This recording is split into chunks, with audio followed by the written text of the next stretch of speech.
સુરેન્દ્રનગર જિલ્લાના લીંબડી ખાતે સમસ્ત બાબર સમાજનો 10મો સમૂહ લગ્ન સમારોહ યોજાતો. સમૂહ લગ્ન એટલે એક જ સ્થળે અને સમયે અનેક યુગલોનું સામૂહિક લગ્નનું સુંદર આયોજન, જે આર્થિક બચત અને દેખાદેખી રોકવા માટે આશીર્વાદરૂપ છે.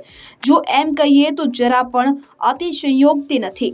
ત્યારે લીંબડીમાં આવેલ નવા કબીર આશ્રમ ખાતે સુરેન્દ્રનગર જિલ્લા તથા બાવળા, બગોદરા, ધોળકા, વિરમગામ, સાણંદ, ધંધુકા તાલુકા અને અન્ય જોડાયેલ સમસ્ત બાબર સમાજના 10મા સમૂહ લગ્ન સમારોહનું આયોજન કરવામાં આવ્યું હતું. આ સમૂહ લગ્નમાં કુલ 12 યુગલોએ પ્રભુતામાં પગલાં પાડ્યા હતા. સમારોહમાં લીંબડીના પૂર્વ કેબિનેટ મંત્રી અને ધારાસભ્ય કિરીટસિંહ રાણા, કૃષ્ણસિંહ રાણા, બાબાભાઈ ભરવાડ, મહંત શ્રી ચરણદાસજી સાહેબ, કબીર યોગશ્રમ, ગીગેવ આશ્રમ લાખિયાણી, શ્રી ગોપાલદાસ બાપુ, ગીગેવ આશ્રમ જનસાળી, શ્રી લાભુરામ બાપુ તથા અન્ય સંતો મહંતો ઉપસ્થિત રહ્યા હતા અને તમામ દંપતી યુગલોને આશીર્વાદ આપ્યા હતા.